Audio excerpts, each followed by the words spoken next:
Trabajé en un banco durante 5 años y, para ser sincero, nunca pensé que ese sería el tipo de empleo que me daría alguna historia interesante. Mi día a día era predecible, casi mecánico, llegaba a las 8, me encargaba de la burocracia, organizaba archivos y esperaba que llegara la hora de salida. Pero, de vez en cuando, me asignaban a trabajar en la bóveda, el área subterránea donde guardábamos las cajas de seguridad de los clientes. La mayoría de las personas consideraba el lugar claustrofóbico, pero a mí me gustaba el silencio absoluto de allí abajo. Hasta ese día. Hasta ese maldito día en que mi tarea dejó de ser solo archivar papeles y se transformó en una experiencia que aún me atormenta. Era una tarde común. Mi supervisor me llamó y me entregó un formulario con una orden de cierre de cuenta. El dueño de la caja había desaparecido hacía más de un año y, tras varios intentos fallidos de contacto, el banco tenía derecho a vaciar el compartimiento y reasignar el espacio. Nada fuera de lo común. Tomé la llave maestra, bajé las estrechas escaleras hacia la bóveda y pasé por la primera puerta blindada. Dentro, la temperatura siempre era unos grados más baja y el olor metálico, mezclado con el perfume antiguo del papel envejecido, formaba un aroma único. Caminé por los pasillos alineados con cientos de pequeñas puertas de acero hasta llegar a la número 687. El registro indicaba que pertenecía a un tal R. Vázquez. Nunca había oído hablar de ese cliente, pero eso no era nada raro. Giré la llave maestra en la cerradura y tiré de la pequeña puerta de acero. El interior de la caja estaba sorprendentemente lleno. Dentro había un sobre marrón grueso, unas viejas cintas de casete y una pequeña pila de fotografías amarillentas. Tomé una de las fotos. Era el retrato de una mujer de ojos hundidos y expresión asustada. En su frente, alguien había hecho un X con un bolígrafo rojo. Volteé la foto y, en el reverso, había una fecha escrita, 12 de septiembre de 1998. Tomé otra foto. Esta vez, un hombre delgado, con ojeras profundas y una expresión congelada de terror. Nuevamente, un X rojo en la frente y una fecha en el reverso. Miré más de cerca la pila y me di cuenta de que todas las fotos seguían el mismo patrón. Personas diferentes. X roja. Fechas. Y entonces me di cuenta, esos rostros no me eran completamente extraños. Algunos de ellos ya los había visto antes en la televisión. Eran personas desaparecidas. Mi corazón se aceleró. Con un nudo en la garganta, tomé una de las cintas de casete e intenté descifrar la etiqueta garabateada en el lateral. El nombre S. Morales estaba escrito, seguido por la fecha 3 de junio de 2002. No sabía bien qué esperaba encontrar, pero algo dentro de mí me gritaba que parara. Sin embargo, mi curiosidad, o tal vez una necesidad desesperada de entender, habló más fuerte. Tomé el pequeño grabador que usábamos para registrar auditorías y metí la cinta. Presioné el botón de play. El audio comenzó con un ruido blanco, seguido de una respiración agitada. Luego, una voz femenina. Por favor, déjame ir, suplicaba, sollozando. Segundos después, un sonido seco, un golpe, como si algo cayera al suelo. La respiración de la mujer se aceleró, luego un silencio mortal se apoderó de la grabación. Y entonces, la voz de un hombre, fría, casi indiferente, esto no se trata de ti. Se trata del juego. Mi mano temblaba cuando apreté el botón de stop. ¿Qué diablos era eso? ¿Quién era esa mujer? ¿Y quién era ese hombre? Tragando saliva, miré el resto del contenido de la caja. Más cintas. Más fotos. Cada una representando a alguien que, por lo que parecía, había desaparecido sin dejar rastro. El peso de todo eso cayó sobre mí como una piedra en el pecho. No sabía si debía llamar a mi supervisor, a la policía o simplemente salir de allí y fingir que nunca había visto nada. Pero, antes de que pudiera tomar una decisión, algo extraño sucedió. El aire en la bóveda se volvió de repente más denso, como si alguien estuviera respirando justo a mi lado. No podía oír nada, pero lo sentía. Sentía la presencia. Fue entonces cuando la luz parpadeó. 1, 2 veces. Y se apagó por completo. La oscuridad era absoluta. Ese tipo de oscuridad que parece sólida, que envuelve todo como una manta asfixiante. El silencio, que antes parecía tranquilo, ahora se convirtió en una entidad por sí misma, presionando mis oídos como si estuviera esperando algo.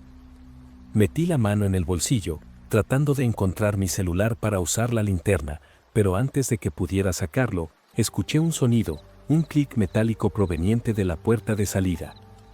Corrí hacia ella a ciegas, mis manos tanteando el acero helado. Giré la manija. Nada.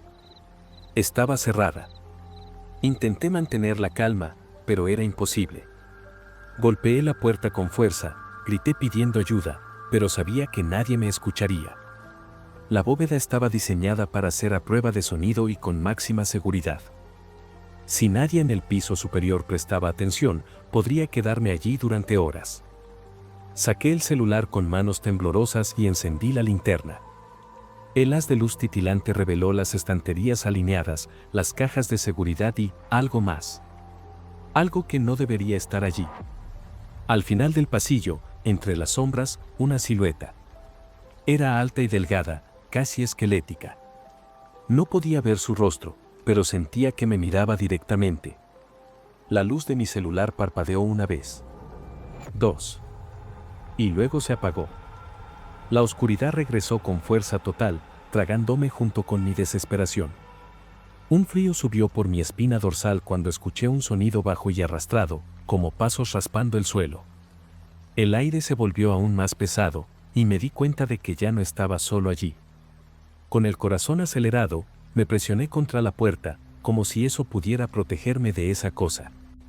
El silencio se alargó durante unos segundos, e intenté convencerme de que todo lo había imaginado. Tal vez era el pánico, la oscuridad, mi cerebro jugando trucos. Pero entonces, algo tocó mi hombro. No fue un roce leve, no fue una corriente de aire ni un reflejo de mi mente aterrada. Fueron dedos. Dedos finos y fríos, presionando mi piel por un segundo antes de alejarse. Solté un grito ahogado y giré la manija de nuevo, desesperado, tratando de abrir la puerta a la fuerza. El sonido arrastrado volvió, ahora más cercano, más insistente. Mi celular vibró en mi mano. La pantalla parpadeó, y por un milisegundo, apareció una notificación, nueva grabación de audio guardada. Mis ojos se abrieron de par en par. No había grabado nada. Ni siquiera había tocado el grabador del celular. Con los dedos temblorosos, abrí la carpeta de archivos de audio. El nombre del archivo era un montón de caracteres sin sentido, pero cuando presioné play, era mi propia voz. Baja, agitada, exactamente como yo me sentía en ese momento. Y entonces, otra voz surgió en la grabación. Baja, ronca. Muy cerca del micrófono. Esto no se trata de ti. Se trata del juego. Lancé el celular al suelo como si me estuviera quemando la mano. Esa frase era la misma de la cinta cassette. Pero, ¿cómo diablos estaba eso en mi teléfono? Mis piernas comenzaron a temblar y sentía un peso insoportable en el pecho, como si algo invisible estuviera presionando mi cuerpo contra la puerta. La oscuridad parecía más densa, más viva. Y entonces, un ruido bajo y húmedo llenó el silencio. Era un susurro deformado, palabras que no lograba entender, dichas por una voz que no pertenecía a nada humano. Sentía que, si escuchaba más tiempo, algo dentro de mí se rompería. De repente, un estallido resonó en el ambiente. La luz de la bóveda parpadeó, y por un segundo, vi. Justo frente a mí, a centímetros de mi rostro, una silueta sin facciones, con una sonrisa amplia y vacía, los ojos como agujeros negros incrustados en un rostro deformado. El tiempo pareció congelarse. Mi cuerpo quería correr, quería gritar, pero no podía ni respirar. Y entonces, la puerta se abrió sola con un golpe seco. Caí hacia atrás en el pasillo iluminado, arrastrándome lejos de esa cosa. Cuando miré hacia atrás, la bóveda estaba vacía. Ninguna figura. Ningún sonido. Solo la caja de seguridad aún abierta y mi celular en el suelo, con la pantalla apagada. Me quedé allí, en el frío del pasillo, tratando de recuperar el aliento. Mis manos estaban adormecidas y mi mente luchaba por procesar lo que acababa de ocurrir. La puerta estaba abierta ahora, como si nada hubiera pasado. Como si todo hubiera sido una pesadilla rápida e intensa. Pero sabía que no era así. Mi celular seguía en el suelo, y cuando finalmente tuve valor para recogerlo, la pantalla se encendió sola. La grabación seguía allí. El nombre del archivo ahora era diferente, formado por una secuencia de números. 12 de septiembre de 1998, el mismo número que estaba en el reverso de la primera foto que tomé. No me quedé para descubrir más. Me levanté con las piernas temblorosas y corrí fuera de la bóveda, cerrando la puerta con fuerza detrás de mí. Subí las escaleras tropezando con mis propios pies y solo me detuve cuando llegué al piso principal del banco. Nadie parecía haber notado nada. El día seguía normal, como si no acabara de escapar de algo que no debía existir. Pasé junto a mi supervisor sin decir nada y me fui directo al baño. Cerré la puerta, encendí el celular y traté de borrar la grabación. Pero el botón de eliminación simplemente no funcionaba. Como si eso estuviera atrapado allí. Como si quisiera quedarse. No volví a la bóveda después de ese día. Al final del turno, renuncié sin dar explicaciones. Mi supervisor lo encontró extraño, pero no insistió. Solo quería irme de allí, olvidar lo que había pasado y tratar de seguir adelante. Pero no fue tan fácil. Esa noche, en casa, finalmente me armé de valor para escuchar la grabación otra vez. Tal vez fuera una forma de convencerme a mí mismo de que todo había sido fruto de mi imaginación. Pero cuando le di play, al principio, solo se escuchaba mi respiración y el silencio de la bóveda. Pero, en los últimos segundos, había algo nuevo. Un susurro. Un murmullo bajo y arrastrado, como si alguien estuviera hablando directamente en mi oído. Era difícil entender las palabras, pero una frase quedó clara: todavía estamos jugando. Borré la grabación. O al menos lo intenté. El archivo desapareció de la pantalla, pero a la mañana siguiente estaba de vuelta. Cada vez que lo borro, reaparece con una nueva fecha. Fechas diferentes. Fechas de desapariciones. Me mudé de ciudad. Cambié de número. Hice todo lo posible para alejarme. Pero, a veces, en medio de la noche, mi celular vibra de repente. Una notificación de audio.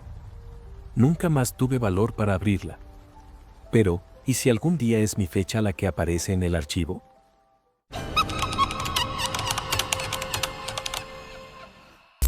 Siempre fui un tipo metódico. Estudiante de Derecho, pasante en un despacho respetable, rutina cronometrada. Me despertaba temprano, revisaba procesos, tomaba café en un vaso térmico abollado que nunca reemplazaba, y pasaba el día lidiando con contratos y demandas.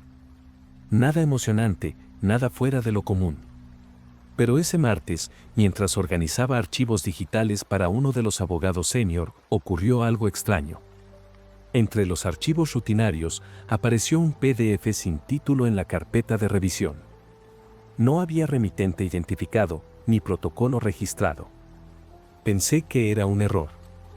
Movido por la curiosidad, lo abrí. El documento tenía unas 50 páginas. Las primeras eran introducciones burocráticas, pero pronto las cosas se volvieron extrañas. El lenguaje formal describía una investigación sobre un grupo de individuos sin ningún registro oficial, como si nunca hubieran existido. Sin CPF, sin partidas de nacimiento, sin historial. Solo fotos en blanco y negro, algunas tan desgastadas que los rostros parecían desvanecerse. Y entonces, algo realmente me heló la sangre, junto a ciertos nombres, una palabra en rojo, borrado. No como una anotación casual, sino como si hubiera sido escrita con urgencia, tal vez con rabia. Seguí pasando las páginas, sintiendo un peso en el pecho, como si estuviera leyendo algo que no debía. Me incliné en la silla. A cada nuevo nombre, más rostros indistintos. Pero entonces, algo me hizo detenerme. En medio de la lista, apareció mi nombre. Mi nombre completo. La misma tipografía formal, los mismos detalles, pero sin foto. Al lado, esa maldita palabra, borrado. Mis dedos sudaron instantáneamente. ¿Quién diablos había creado ese documento? ¿Y por qué? Con la respiración acelerada, traté de buscar pistas. En el pie de página había un código numérico. Lo copié y lo pegué en Google. Nada. En la base de datos del despacho. Nada. Era como si ese documento hubiera surgido de la nada, creado por algo o alguien que no quería ser encontrado. Parpadeé varias veces, tratando de calmarme. Tal vez fuera alguna especie de broma interna, un error. Pero ¿por qué mi nombre estaría allí? Cerré el archivo y, por impulso, hice clic derecho para ver las propiedades del documento. Había sido creado ese mismo día, minutos antes de que lo encontrara. Un escalofrío recorrió mi espina dorsal. No podía ser una coincidencia. Volví a la carpeta para ver si había algo más raro. El PDF seguía allí, pero cuando traté de abrirlo de nuevo, apareció un mensaje de error, archivo dañado. No se puede acceder a este documento. ¿Cómo así? Acababa de leerlo. Cerré todo e intenté concentrarme en otra cosa, pero la sensación de estar siendo observado no me dejaba. Miré alrededor. La oficina estaba casi vacía, solo una recepcionista y otro pasante tecleando frenéticamente. Nadie parecía prestarme atención. Pero algo estaba mal. Sentí un escalofrío en la nuca y, por reflejo, me giré hacia la puerta de vidrio que daba al pasillo. Y entonces lo vi. En el reflejo, una silueta parada en la esquina de la sala de reuniones vacía. ¿El problema? No había nadie allí. Tragué saliva. La figura estaba distorsionada, como si el vidrio no pudiera capturar bien su forma. Parecía estar observándome. Me giré impulsivamente, el corazón en la garganta, y la sala estaba vacía. Ningún sonido, ningún movimiento. Pero el reflejo en el vidrio seguía allí. Cada instinto dentro de mí me gritaba que me fuera, pero mis piernas parecían pegadas al suelo. Cuando traté de alejarme, las luces de la sala de reuniones parpadearon violentamente por un segundo. Fue suficiente para que corriera al baño, cerrando la puerta tras de mí, tratando de entender qué diablos estaba pasando. Mis manos temblaban mientras respiraba profundamente, intentando convencerme de que todo era cosa de mi cabeza. Tal vez era el reflejo de alguna luz del pasillo, alguna falla en el vidrio. Pero entonces, mi celular vibró en el bolsillo. Miré la pantalla esperando un mensaje cualquiera, pero lo que vi hizo que mi sangre se helara. Era una notificación sin remitente. Sin número, sin nombre. Solo un mensaje corto: has visto demasiado. Solté el teléfono al suelo como si me estuviera quemando. Esto no podía estar pasando. ¿Era alguna broma? ¿Un hacker? ¿O peor, algo relacionado con ese archivo? La sensación de que no estaba solo se volvió insoportable. Necesitaba salir de allí. Agarré mi celular con manos temblorosas y, sin pensarlo, traté de llamar a alguien, cualquiera. Pero tan pronto como apreté el botón de llamada, la pantalla parpadeó y el aparato se apagó solo. El baño quedó absurdamente silencioso. Sin el sonido del aire acondicionado, sin los ruidos lejanos de la oficina. Era como si el mundo a mi alrededor hubiera sido apagado. Y entonces, un golpe. Toc, toc, toc. Venía de la puerta, suave, rítmico. Como si alguien al otro lado supiera exactamente que estaba allí. Me quedé quieto, sin respirar. Pero algo dentro de mí sabía que, sea lo que fuera que estuviera al otro lado, ya sabía que yo estaba allí. El silencio después de los golpes fue peor que el sonido en sí. La espera, la tensión. Me acerqué a la puerta lentamente, tratando de escuchar cualquier cosa del otro lado. Nada. Pero cuando puse el oído en la madera, un susurro helado atravesó el otro lado. ¿Crees que puedes simplemente ignorar? La voz no era humana. Era algo más profundo, ahogado, como si alguien hablara desde el interior de un túnel. Me aparté de un salto, sintiendo un escalofrío desde la cabeza hasta los pies. El baño, que antes parecía un refugio, ahora parecía una trampa. Era como si el aire se hubiera vuelto más denso, cargado con algo invisible que me observaba de cerca. El desespero me invadió. Necesitaba salir de allí. Tomé mi celular e intenté llamar al seguridad del edificio. Esta vez, la pantalla se encendió, pero el visor mostró algo que no debería estar allí, mi propia llamada. Como si estuviera llamándome a mí mismo.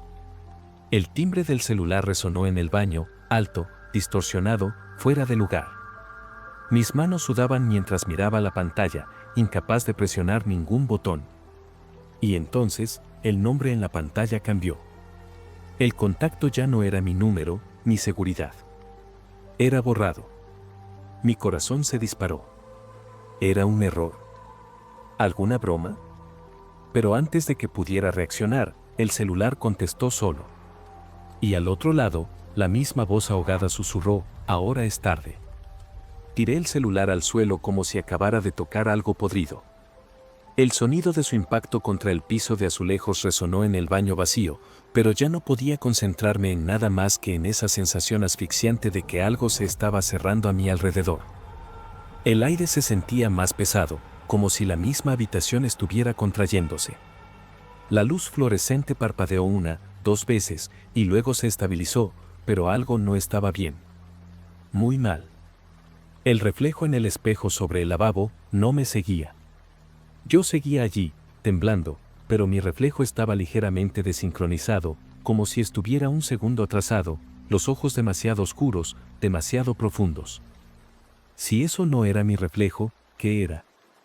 Mis instintos gritaban que saliera de ahí, pero mi cuerpo no respondía. Era como si mis pies estuvieran clavados en el suelo, como si la habitación estuviera intentando tragarme. La puerta del baño comenzó a chirriar, abriéndose lentamente, aunque estaba cerrada con llave. ¿Y lo peor? No escuchaba nada del otro lado. Ni pasos, ni voces, ni el sonido distante de los teclados en la oficina. Solo un silencio absoluto, asfixiante, como si el mundo allá afuera hubiera desaparecido. En el espejo, finalmente mi imagen se movió. Pero no fui yo quien la controló. Ella inclinó la cabeza despacio, analizándome como un depredador que finalmente encontró su presa. Y luego, sonrió. El sorriso de mi reflejo no era mío. Era algo extraño, fuera de lugar, un poco demasiado grande, como si mi piel estuviera siendo estirada por manos invisibles. Mis rodillas cedieron. Mi cuerpo real estaba congelado en su lugar, pero en el espejo, mi versión distorsionada empezó a moverse por sí sola. Primero, levantó una de sus manos lentamente, como si estuviera probando sus propios movimientos. Luego, tocó el vidrio de adentro hacia afuera. La humedad comenzó a extenderse en el reflejo, como si esa versión de mí estuviera atrapada al otro lado y tratara de atravesar. Pero cuando finalmente logré retroceder un paso, el vidrio crujió. Una grieta recorrió el espejo, ramificándose como una telaraña. El sonido seco resonó en el baño, y, en el preciso instante en que la grieta llegó al borde, las luces se apagaron. No grité. No pude. Mientras intentaba encontrar alguna referencia en la oscuridad, todo a mi alrededor parecía descolocado, como si el espacio se hubiera cambiado de lugar en la penumbra. Entonces, el sonido volvió. Primero, un crujido seco, luego, un susurro que no parecía humano. Era bajo, arrastrado, como si algo se estuviera desplazando por el suelo. Y venía hacia mí. Mi corazón latía tan fuerte que dolía, y finalmente mis piernas respondieron. Me giré, tanteando la pared en busca de la manija, sintiendo como cada segundo se arrastraba como una eternidad. Mis dedos encontraron el metal frío de la cerradura, y con un tirón desesperado, abrí la puerta. La luz del pasillo me cegó por un momento. Pero cuando mis ojos se ajustaron, la oficina estaba completamente vacía. La oficina, que antes estaba llena de pasantes y empleados tecleando, ahora parecía abandonada. Las sillas estaban desalineadas, algunas volteadas, como si hubieran sido dejadas apresuradamente. El reloj en la pared seguía marcando la misma hora en que entré al baño. Era como si el tiempo se hubiera detenido. Tragando en seco, di algunos pasos vacilantes hacia afuera, mi cuerpo aún tembloroso. Entonces, noté que la pantalla de mi computadora seguía encendida. La pantalla de bloqueo parpadeaba, pero en lugar de mi nombre en el inicio de sesión, solo había una palabra: borrado. No esperé para descubrir nada más. Tomé mis cosas con los dedos entumecidos y salí de la oficina como si mi vida dependiera de eso.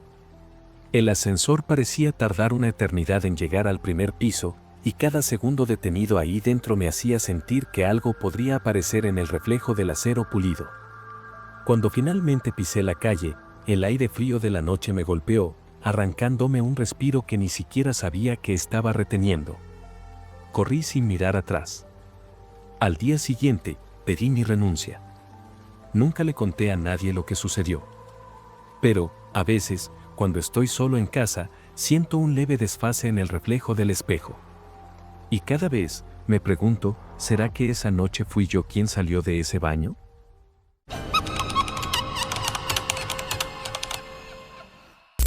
Nunca he sido de creer en esas historias sobre lo sobrenatural. Siempre pensé que todo tenía una explicación lógica, un error técnico, un ruido en la comunicación. Pero lo que me ocurrió hace unos meses, amigo, aún hoy intento entenderlo. Mi nombre es Daniel, tengo 32 años y soy técnico en TI. Siempre he sido una persona práctica, escéptica. Trabajo desde casa, hago mantenimiento en servidores y redes, y mi vida sigue una rutina bastante predecible. Pero esa noche, mientras terminaba un informe aburrido para el trabajo, mi celular vibró con una notificación de mensaje de voz. Hasta ahí, nada raro. Pero cuando desbloqueé la pantalla y vi el nombre en la notificación, mi sangre se heló. Era mi hermana. Mi hermana, que había muerto hace 5 años en un accidente de auto frente a un edificio comercial en el centro de la ciudad. En ese momento, mi mente intentó encontrar alguna explicación racional. ¿Alguien hackeó mi celular? ¿Algún tipo de spam raro? Mi dedo quedó suspendido sobre la pantalla, sin atreverme a tocar el mensaje. Su nombre, Marina, parecía brillar más de lo normal. Después de largos segundos, respiré hondo y le di play. El audio era corto, unos 5 segundos como máximo, y estaba distorsionado, como si hubiera sido grabado a distancia. Pero la reconocería en cualquier lugar. Era ella. Débil, desesperada. Daniel, me ayuda. Mi corazón empezó a latir desbocado. Intenté escuchar de nuevo, pero de repente, el mensaje desapareció. Como si nunca hubiera existido. Fui hasta la pestaña de llamadas recientes. Tal vez era una broma de mal gusto, un número aleatorio con algún fraude. Pero cuando deslicé la pantalla hacia abajo, vi algo que me hizo perder completamente el aliento. Había docenas de llamadas perdidas. Todas de números diferentes, pero con un detalle extraño, ninguno tenía identificación de operadora. Solo secuencias de dígitos desalineados, como si fueran números incompletos o erróneos. Y lo más extraño, todas las llamadas ocurrieron esa misma noche, en un intervalo de pocos minutos. Mi estómago se revolvió. Con la mano temblorosa, llamé a uno de los números. Llamada terminada. Intenté otro. Fuera de servicio. Otro más. Buzón de voz. Fue solo cuando toqué el botón de información de la última llamada que noté algo aún más raro. La ubicación del número apuntaba a un edificio en el centro de la ciudad. Y no cualquier edificio. Era el mismo donde Marina había muerto. Sentí un escalofrío recorrer mi columna. Nunca le conté esto a nadie, pero el día del accidente, cuando corrí hasta el lugar y vi el cuerpo de mi hermana cubierto por una sábana blanca, mi celular sonó. Fue una llamada de un número privado. Contesté, pero nadie dijo nada. Solo un ruido débil, como si alguien estuviera respirando del otro lado. En su momento lo ignoré, pensando que era una coincidencia. Pero ahora, 5 años después, los mismos números volvían. Y la voz de Marina seguía resonando en mi cabeza. Necesitaba entender lo que estaba sucediendo. Abrí mi computadora portátil y comencé a rastrear el origen de las llamadas. Era un proceso que ya había hecho muchas veces en mi trabajo, así que no tardé en darme cuenta de que algo no estaba bien. Ninguna de esas llamadas debería existir. Los números no pertenecían a ninguna operadora conocida, como si hubieran sido generados de la nada. Pero había un detalle que me hizo contener la respiración. Todas las llamadas parecían venir del mismo lugar. La línea activa estaba registrada en un edificio comercial en el centro de la ciudad, el mismo edificio donde Marina había muerto. Pero, ¿cómo era esto posible? Ese lugar ya debería haber estado desconectado hace años. Aunque algún teléfono estuviera olvidado allí, no tenía sentido que siguiera funcionando sin una línea activa. Lo peor es que ese edificio estaba abandonado. Después del accidente de mi hermana, la empresa que funcionaba allí cerró. Decían que era mala suerte, que el lugar nunca fue el mismo. Miré en Google Maps. La dirección aún aparecía, pero las fotos mostraban un edificio deteriorado, con ventanas rotas y una placa de prohibido el paso en la entrada. Algo dentro de mí me decía que olvidara eso, bloqueara los números y siguiera con mi vida. Pero, ¿cómo ignorar su voz? ¿Cómo ignorar esa súplica de ayuda? Antes de que mi mente racional pudiera detenerme, tomé las llaves del auto. Tenía que ir allí. El camino hasta el edificio fue un borrón. Manejar de noche ya era malo, pero esa sensación de que me dirigía directo hacia algo que no debía ver. Cuando estacioné frente al edificio, sentí mi estómago hundirse. Era aún peor que en las fotos. El lugar tenía un aspecto muerto, como si el tiempo se hubiera negado a avanzar allí. La fachada estaba cubierta de grafitis, las ventanas abiertas como ojos vacíos. Había un portón oxidado en la entrada, con un candado colgando de manera floja, como si alguien hubiera tocado allí recientemente. El aire parecía más frío en esa calle. Más denso. Pensé en darme la vuelta. En fingir que nada de eso había pasado y seguir con mi vida. Pero algo me empujaba hacia adentro, un peso invisible que me hacía avanzar a pesar de mi instinto. Con el corazón acelerado, probé el portón. Estaba desbloqueado. El chirrido de la herrumbre fue fuerte, un sonido que se esparció por el vacío como un grito sofocado. Pasé por el portón y entré al vestíbulo oscuro. La única luz provenía de la calle, proyectando sombras largas en las paredes desconchadas. El olor era una mezcla de polvo y algo húmedo, casi como humedad vieja adherida a los ladrillos. Pero lo que más me incomodó fue el silencio. No era solo la ausencia de sonido. Era un silencio extraño, denso, como si ese lugar estuviera conteniendo el aliento. Mis pasos resonaban en el suelo de azulejos sucios mientras avanzaba por el pasillo.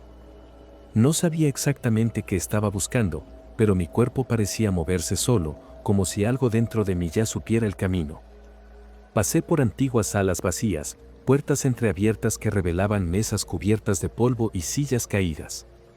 Pero fue cuando llegué al final del pasillo que algo me hizo detenerme. Había un teléfono. Un teléfono fijo antiguo, de esos grises, colgado en la pared al lado de un panel de energía roto. El cable serpenteaba hasta el suelo, pero parecía estar aún conectado a algo. Ese teléfono estaba sonando.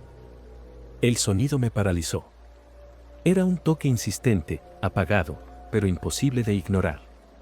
Por un momento, me quedé allí, mirando ese aparato viejo vibrar contra la pared, como si me estuviera esperando.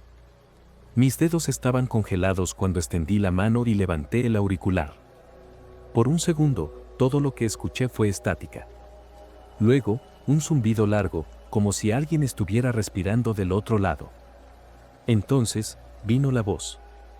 Daniel. El sonido era débil, roto, pero reconocible.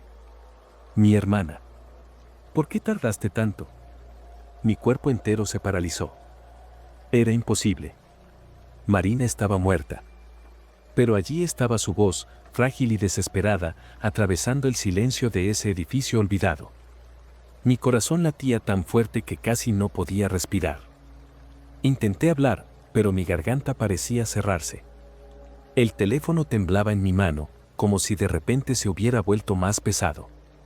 Marina, conseguí susurrar, mi propia voz sonando pequeña en medio de esa estática. Del otro lado, escuché un sollozo. Estoy atrapada, Dani. Él no me deja salir. ¿Él? ¿Quién, Marina? ¿De qué hablas?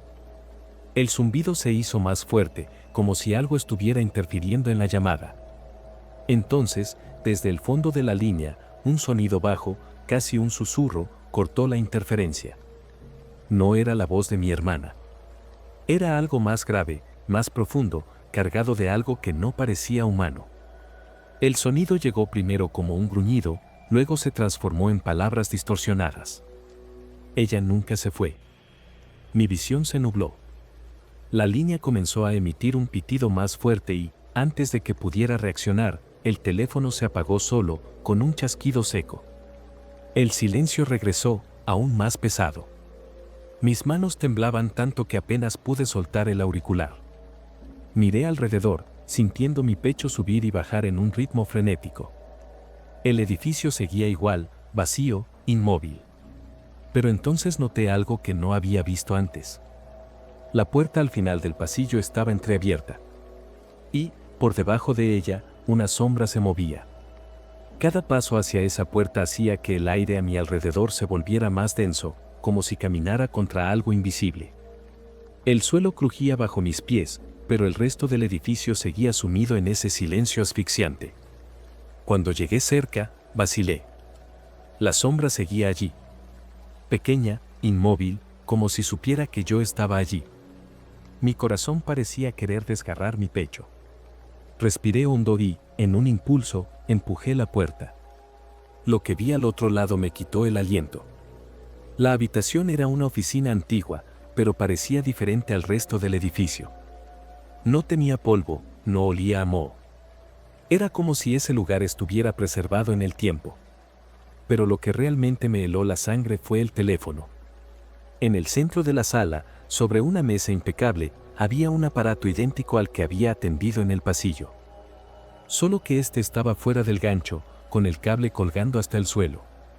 Y al lado de él, una silla de madera, vuelta hacia mí. Alguien estaba sentado allí.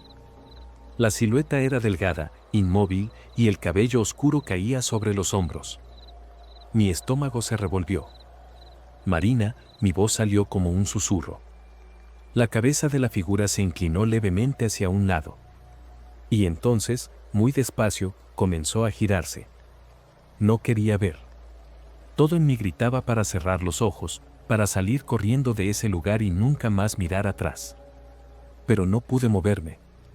La figura giró la cara lentamente y mi corazón se detuvo por un segundo. No era mi hermana. El rostro se parecía al de ella, pero algo estaba mal. La piel era demasiado pálida, como si nunca hubiera visto la luz. Los ojos eran profundos, vacíos, sin ese brillo que recordaba. Y entonces, cuando abrió la boca para hablar, un sonido bajo y disonante salió, como si varias voces intentaran hablar al mismo tiempo. Llegaste tarde, Dani. Mi cuerpo finalmente reaccionó. Giré sobre mis talones y corrí.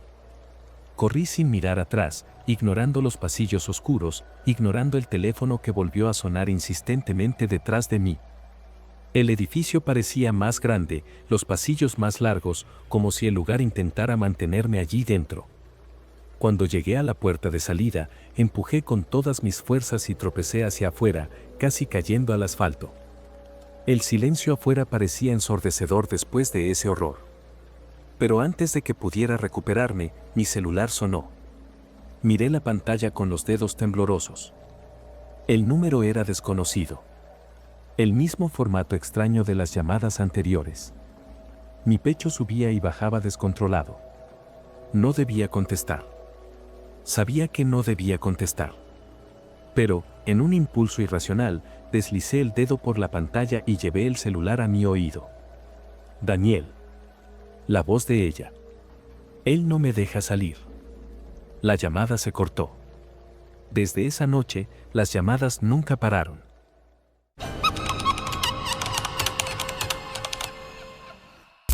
Cuando dejé la casa de mis padres, no tenía muchas opciones. Mi presupuesto era ajustado y los precios de los alquileres estaban por las nubes. Pasé semanas buscando un apartamento barato en una zona decente hasta que encontré un anuncio que parecía demasiado bueno para ser verdad.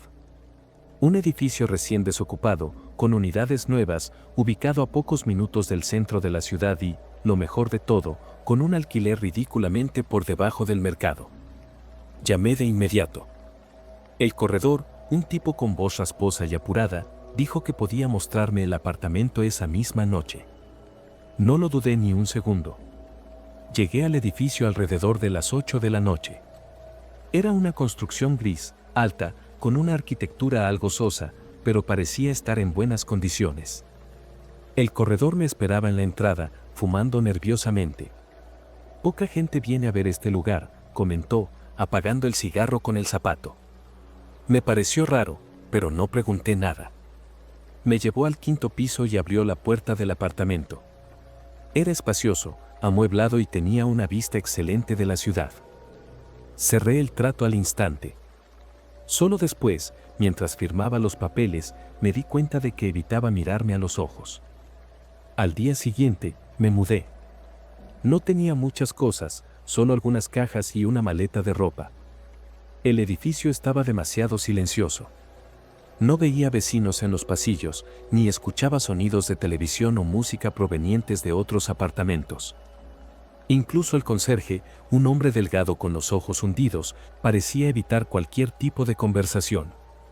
Cuando le pregunté cuántos residentes había en el edificio, solo encogió los hombros y murmuró algo incomprensible antes de desaparecer por el elevador.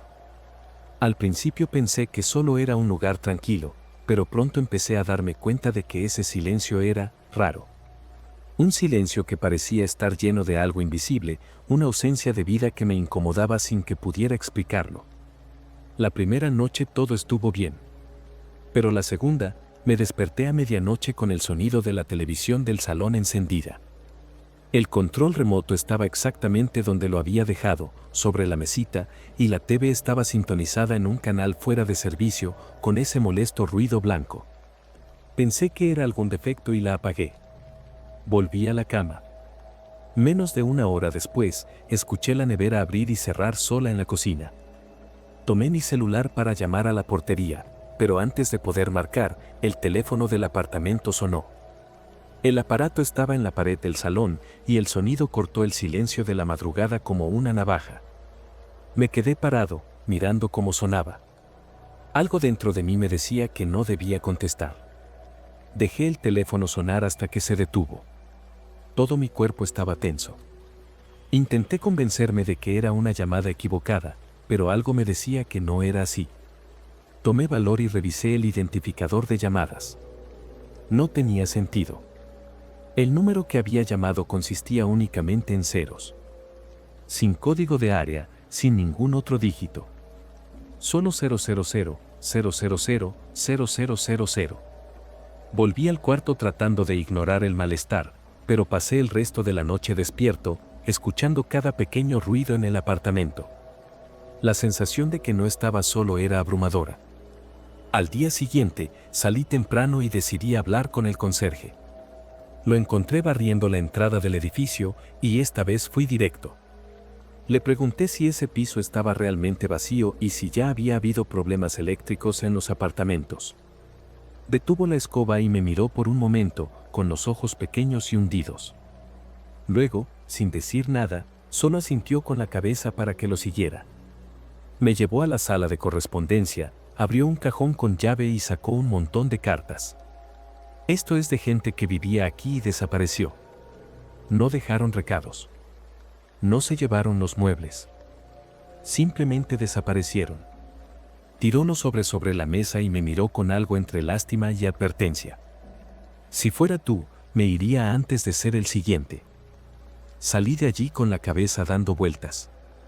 ¿Cómo que simplemente desaparecieron? Las personas no se desvanecen así, sin aviso, sin dejar rastro. Subí de vuelta al apartamento tratando de pensar racionalmente. Tal vez el conserje estaba exagerando, tal vez esas cartas eran solo de antiguos inquilinos que no dejaron una dirección para reenvíos. Pero en el fondo, sabía que no era tan sencillo. En cuanto entré, sentí un olor extraño en el aire. Un olor a humedad mezclado con algo dulce, empalagoso, que no estaba allí antes. La ventana del salón estaba abierta y estaba seguro de que la había cerrado antes de salir. Un escalofrío recorrió mi espalda. Algo estaba muy mal. Decidí probar algo. Tomé mi celular y marqué el número que había llamado la noche anterior. La llamada ni siquiera llegó a completarse. Un mensaje automático dijo que ese número no existía. Aún así, la sensación de estar siendo observado no me dejaba. Decidí darme una ducha para calmarme, pero tan pronto como entré al baño, mi reflejo en el espejo me hizo congelarme. Había algo detrás de mí. Una sombra, amorfa, parada justo en la esquina del pasillo. Pero el pasillo estaba vacío. Miré de nuevo al espejo. La sombra seguía allí. Salí del baño en un impulso, tropezando con mis propios pies, tratando de mantener la mirada fija en el pasillo. Sabía que si miraba directamente a la sombra, algo terrible sucedería. Mi corazón latía con fuerza en mi pecho y mi respiración estaba descompasada. Corrí hacia la puerta principal, pero mis manos temblaban tanto que me costó abrir la cerradura. Cuando finalmente lo logré, salí del apartamento sin mirar atrás. El pasillo estaba oscuro, solo una de las luces parpadeaba en el techo. El silencio era asfixiante. Pero había algo más allí. No escuchaba pasos, pero lo sentía. Algo se movía conmigo. Me seguían sin hacer ruido. El ascensor parecía una trampa, así que elegí la escalera. Cada escalón que bajaba, la sensación empeoraba. Era como si una presencia invisible me empujara, un peso en el aire que casi me aplastaba. Cuando llegué al piso bajo, me lancé fuera del edificio, jadeando, como si hubiera escapado de un incendio. El conserje estaba allí, apoyado en la puerta de entrada, fumando como si nada pasara. «¿Lo viste, verdad?», dijo, sin mirarme directamente. Quería gritar, quería exigirle explicaciones, pero todo lo que pude hacer fue asentir, aún tratando de respirar. «No vuelvas», continuó. «Nadie vuelve nunca». Nunca volví. Al día siguiente, sin siquiera contactar a la inmobiliaria, alquilé otro apartamento con urgencia y dejé ese lugar atrás. Mis cosas quedaron allí. Ropa, electrónicos, muebles. Nada valía la pena ser recuperado. En los días siguientes, tuve pesadillas recurrentes. Soñaba que estaba en el pasillo del edificio, que la sombra estaba allí, esperándome. Y cada noche que se repetía, estaba más cerca. Empecé a dormir con las luces encendidas, dejé de atender llamadas de números desconocidos. Sabía que, de alguna forma, aquello no había terminado por completo. Unos meses después, recibí un correo automático de la inmobiliaria informando que mi contrato había sido cancelado por abandono de la unidad. No sé quién lo hizo. Nunca busqué explicaciones. Pero, a veces, cuando paso por esa calle, miro hacia el edificio y veo las ventanas del 5º piso. Siempre están apagadas. Como si nadie viviera allí. Como si nadie pudiera.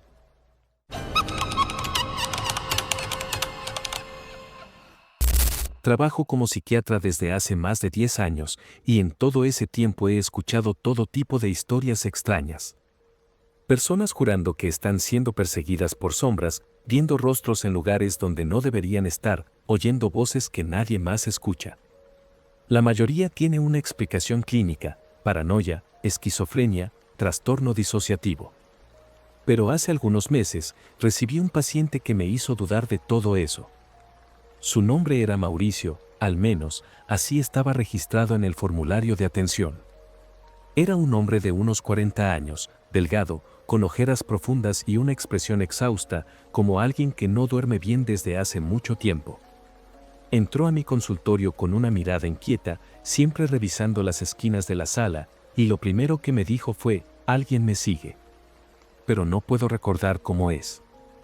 Al principio, pensé que era solo otro caso de delirio persecutorio. Le pedí que describiera a esa persona. Él entrecerró los ojos, frunció el ceño y comenzó a hablar, pero pronto se quedó en silencio. «Lo sabía hasta hace poco», murmuró.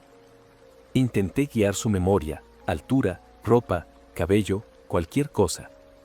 Pero, cada vez que trataba de recordar, se ponía nervioso, se rascaba la cabeza, respiraba hondo y decía: «Perdón, sé que lo vi, pero ahora desapareció». Después de algunos minutos en ese intento frustrado, anoté en su expediente: posible caso de trastorno disociativo o delirio paranoide progresivo. Algo común en mi área. Pero lo que vino después fue lo que empezó a asustarme. Las sesiones siguientes fueron cada vez más extrañas. Mauricio llegaba siempre a la misma hora, se sentaba en la silla de cuero negro frente a mí y comenzaba a hablar sobre su semana. Decía que sentía que él siempre estaba cerca, pero nunca lograba describirlo. A veces, su memoria fallaba en medio de una frase y se ponía irritable, entrecerraba los ojos y frotaba sus manos sobre el pantalón, como si tratara de aferrarse a un pensamiento que se escapaba. Pero lo peor vino cuando empecé a notar algo extraño sucediendo en mí. Pequeños lapsos. Nada que me preocupase al principio, olvidar dónde dejé una pluma, cambiar palabras a mitad de una anotación. Pero luego, un día, al revisar mis notas de la sesión anterior, vi una frase que definitivamente no recordaba haber escrito: no mires hacia él. Mi caligrafía. Mi propia letra, clara como siempre. Pero no recordaba haber escrito eso. Rebusqué en el bloc de notas, traté de recordar el momento exacto en que podría haber anotado eso, pero nada. Me sentí incómoda, pero traté de racionalizar, tal vez lo escribí distraída, tal vez era un recordatorio de algo que Mauricio había dicho. Pero esa explicación no duró mucho. Porque, en las siguientes sesiones, más frases extrañas empezaron a aparecer. Pequeños garabatos en los márgenes de mi cuaderno, anotaciones en papeles sueltos sobre mi escritorio. Todas con el mismo tono de advertencia: no intentes recordar, él sabe que lo estás notando, el tiempo no es lineal. Para ese momento, ya empezaba a sentirme diferente. El tiempo parecía resbalar de una manera extraña. Empecé a estar segura de que mis sesiones con Mauricio duraban menos tiempo de lo que marcaba el reloj. Parpadeaba, y de repente estábamos al final de la consulta, con mi mano sosteniendo la pluma sobre el papel, como si acabara de escribir algo importante, pero sin recordar qué era.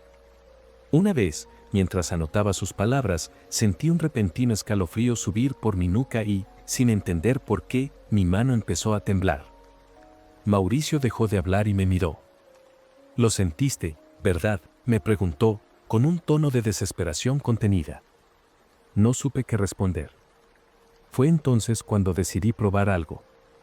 Después de otra sesión extraña, en la que perdí la noción del tiempo de nuevo, dejé una cámara grabando en la sala. Algo discreto, colocado entre algunos libros en la estantería, solo para registrar lo que sucedía cuando no estaba atenta. Al día siguiente, regresé más temprano para revisar la grabación. El video empezó normal, yo y Mauricio sentados, conversando. Me vi a mí misma tomando notas, haciendo preguntas, todo parecía como debía ser. Pero entonces, al final de la sesión, algo imposible sucedió. Mauricio se levantó, como si fuera a irse. Me giré para tomar algo de la mesa. Y cuando miré de nuevo, ya no estaba allí. No hubo sonido de puerta abriéndose, nada. Simplemente, desapareció. Rebobiné el video varias veces, tratando de encontrar algún error, algún corte, algo que explicara eso. Pero no había edición. Mauricio estaba allí, un segundo, y al siguiente, nada. Ningún rastro, ninguna sombra, ningún movimiento extraño. Era como si simplemente hubiera dejado de existir. Sentí un frío en el estómago, una sensación agobiante de que algo estaba muy mal. La necesidad de entender eso me devoraba. ¿Quién era Mauricio? ¿Qué era él? En la siguiente sesión, traté de actuar con normalidad, pero no podía dejar de observar cada mínimo movimiento de él. Mi cabeza bullía con preguntas, pero tenía miedo de parecer paranoica. Sin embargo, cuando la consulta ya estaba llegando a su fin, la curiosidad venció. «Mauricio, ¿has notado algo extraño en nuestras sesiones, algo fuera de lo común?», le pregunté, tratando de sonar casual. Él me miró por un largo rato, su mirada parecía hundirse en mí. Y entonces respondió, con un tono aterradoramente tranquilo: «Finalmente lo notaste». Tragué saliva, tratando de mantener la compostura. «¿Qué quieres decir con eso?», pregunté, pero mi voz salió más débil de lo que me habría gustado. Mauricio inclinó levemente la cabeza, como si estuviera tratando de decidir si debía contarme algo. Luego, con un suspiro pesado, dijo: cada vez que terminamos esta sesión, yo también desaparezco para mí mismo. No sé a dónde voy. No sé qué soy cuando no estoy aquí. La sala de repente parecía más pequeña, como si el aire estuviera más denso. ¿Estás diciendo que solo existes aquí dentro?, le pregunté, tratando de buscar alguna lógica en esa conversación absurda. Él solo asintió, los ojos fijos en los míos. Y ahora que lo sabes, él también te va a notar. Algo en la forma en que dijo él hizo que mi piel se erizara. El aire parecía cargado, como si algo invisible nos rodeara.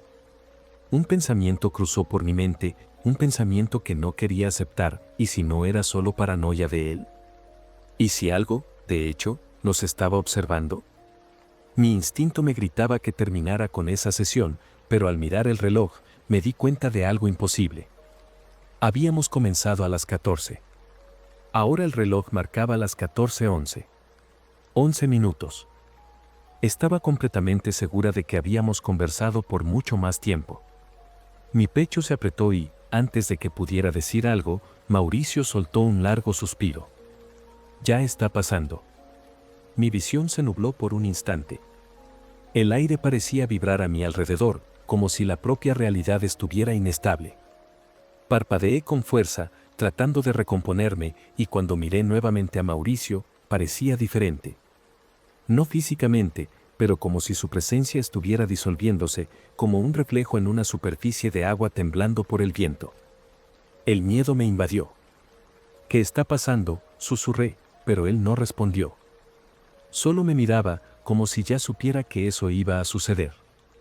Parpadeé otra vez. Y él se fue. Así, sin sonido, sin movimiento, sin nada. Como en la grabación. La silla en la que estaba sentado todavía giraba levemente. Esta vez, no me fui. Revisé la cámara del consultorio en ese momento. El video mostraba exactamente lo que temía, yo hablando con alguien que, en un parpadeo, desapareció. Pero había algo más. Algo que no estaba allí la última vez. Detrás de mí, en la pantalla, se alzaba una silueta distorsionada en la esquina de la sala. Alta, larga, inmóvil.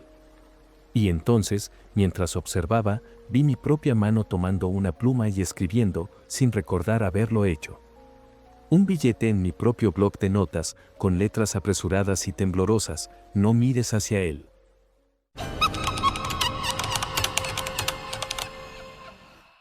Cuando mi abuela falleció, heredé algunos muebles antiguos de su casa. Nunca fui muy apegada a cosas viejas, pero mi madre insistió en que me quedara con ellos. Son de madera maciza, duran toda la vida, me dijo. Entre ellos había un gran armario de madera oscura, con grabados extraños en las puertas. Desde niña, no me gustaba ese armario. Siempre tuve la sensación de que algo no estaba bien con él. Mi abuela nunca me dejó acercarme, decía que era muy frágil, que podía romperse. Pero ahora era mío, y quería restaurarlo, tal vez darle un nuevo uso. Pasé algunos días lijando y puliendo los muebles, pero evitaba el armario. Me daba escalofríos. Solo estar cerca de él me hacía sentir mal, como si algo me dijera que lo dejara en paz. Pero la curiosidad pudo más. Al final de una tarde de viernes, decidí abrir sus puertas. Crujió como si estuviera protestando, y un olor a madera húmeda y algo más fuerte, algo metálico, salió de su interior. Me sentí mareada, pero seguí adelante. Rebusqué en los compartimentos internos y me di cuenta de que la madera tenía marcas extrañas, como si alguien hubiera rasguñado la parte interior. Fue entonces cuando noté pequeños pedazos de papel atrapados en las rendijas. Con los dedos temblorosos, saqué uno de los papeles. Estaba amarillento, fino, casi deshaciéndose entre mis dedos. La caligrafía era irregular, como si hubiera sido escrita apresuradamente o por alguien con las manos temblorosas. Por favor, ayúdame. He estado aquí mucho tiempo. El billete no tenía fecha ni firma. Saqué otro papel y luego otro. Todos tenían mensajes similares, pedidos de socorro, frases cortas, urgentes. Algunos mencionaban nombres.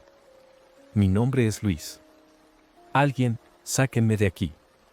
Ana Clara, 1987. Por favor, si alguien lee esto, con cada nuevo billete que encontraba, la sensación de náuseas aumentaba. Mis manos estaban sudorosas. Mi pecho apretado. Necesitaba aire. Salí de casa tambaleando y respiré profundamente en el porche. El sol se estaba poniendo, pero no podía sentir calor. Mi cuerpo estaba frío, mi mente acelerada. Intenté racionalizar. ¿Sería alguna broma de mi abuela? Pero mi abuela nunca fue de hacer bromas. ¿Qué significaban esos nombres? Tomé mi celular y busqué algunos de ellos en Google. Mi sangre se heló. Todos los nombres estaban relacionados con desapariciones en mi ciudad. Personas desaparecidas desde hacía décadas. Cerré el celular con tanta fuerza que casi lo dejé caer. Mi corazón latía con fuerza. Eso no era una coincidencia. Volví a entrar con las piernas temblorosas, cada paso parecía más pesado que el anterior. El armario estaba allí, quieto, pero ahora lo veía de otra manera. No era solo un mueble viejo y raro. Era un testigo. O peor, un cómplice. Pasé la mano por la madera y sentí pequeñas hendiduras. Miré más de cerca. No eran marcas naturales del paso del tiempo. Eran arañazos, profundos, hechos con uñas. Probé pasar mi uña por ahí y vi que encajaba perfectamente. La madera parecía haber sido cavada con desesperación. ¿Quién estuvo encerrado allí dentro? ¿Lo sabía mi abuela? Ya no tenía dudas, necesitaba llamar a la policía. Tomé los papeles, saqué algunas fotos del armario y corrí a la comisaría. Apenas mostré los papeles al recepcionista, me miró de manera extraña y llamó a un detective. En menos de 10 minutos, estaba sentada en una sala de interrogatorio, rodeada de miradas incrédulas. ¿Dónde encontraste esto?, me preguntaron. Les expliqué todo. Uno de los policías salió y regresó poco después con un grueso expediente. Comenzó a hojear páginas, mostrándome fotos de personas desaparecidas. Mi estómago se revolvió cuando vi que eran los mismos nombres que en los papeles. Esas marcas que describiste, el detective respiró hondo. Son señales claras de encarcelamiento prolongado. Alguien estuvo ahí dentro. Durante mucho tiempo. Quería creer que todo era un error, que había alguna explicación lógica para todo eso. Pero los rostros en las fotos, los nombres en los papeles, las marcas dentro del armario, todo encajaba de una manera que me hacía querer vomitar. El detective siguió hablando, pero casi no lo escuchaba. Mi cabeza daba vueltas. Mencionó que algunas de esas personas habían desaparecido entre los años 60 y 90 y nunca fueron encontradas. Ninguna pista, ningún rastro. Simplemente desaparecieron. Hasta ahora. Tenemos que llevarnos este armario, dijo, cerrando el expediente con un golpe seco. Fueron a mi casa esa misma noche. No pasó mucho tiempo antes de que llegara el equipo forense con guantes, linternas y cámaras. Observaron cada detalle, midieron, tomaron fotos. Un perito raspó una parte de la madera y realizó una prueba química en el lugar. El líquido cambió de color. Sangre. Retiraron el armario de mi sala con cuidado, como si fuera un ataúd. Me quedé parada en el porche, viendo el camión de la policía alejarse. Mi casa parecía diferente ahora. Vacía. Fría. Como si algo hubiera sido arrancado de allí, o tal vez, como si finalmente algo hubiera sido liberado. Intenté dormir esa noche, pero fue imposible. Cada vez que cerraba los ojos, veía los billetes, las marcas en la madera, los rostros de las personas desaparecidas. Lo peor de todo era recordar a mi abuela. Siempre fue una mujer cariñosa conmigo, pero rígida, reservada. Nunca hablaba sobre el pasado. Ahora, 1.000.000 de preguntas giraban en mi cabeza. ¿Qué sabía ella? ¿Era responsable? ¿O también tenía miedo de ese armario? Pensé en preguntarle a mi madre, pero no tuve valor. ¿Cómo podría simplemente llamarla y decirle, mamá, la abuela pudo haber sido cómplice de secuestros? Mi cuerpo entero temblaba solo de imaginar la conversación. En los días siguientes, la policía se comunicó conmigo varias veces. Dijeron que estaban haciendo exámenes más detallados en la madera y tratando de cruzar evidencias con antiguos registros. Pero lo peor fue lo que encontraron en un compartimento secreto en el fondo falso del armario: pequeños fragmentos de tela, cabellos, algo que parecía una uña humana. Uno de los investigadores mencionó que el armario podría haber sido usado como una especie de celda improvisada, un lugar donde las víctimas eran mantenidas antes de desaparecer por completo. Casi me desmayo. La noticia se extendió por la ciudad. Algunos periódicos publicaron artículos vagos sobre evidencias encontradas en un mueble antiguo, pero sin muchos detalles. Mi casa se convirtió en un punto de curiosidad. Los vecinos me miraban con desconfianza, susurraban cuando pasaba. Yo misma ya no me sentía más allí. El aire parecía pesado, como si un vestigio de esa cosa todavía estuviera impregnado en las paredes. En el fondo, sabía que no podría seguir viviendo en esa casa. Entonces tomé una decisión. Puse la casa en venta y me fui. A otro estado, lejos de cualquier recuerdo de ese armario, de esa historia. Todavía tengo pesadillas de vez en cuando. Me despierto sudando frío, sintiendo que estoy atrapada en un espacio oscuro y estrecho, con uñas raspando la madera. Pero, cuando abro los ojos, estoy en mi habitación, libre. El armario se fue, pero algo de él quedó conmigo. Y, a veces, cuando estoy sola en casa, juro que todavía escucho un leve rasguño de uñas contra la madera.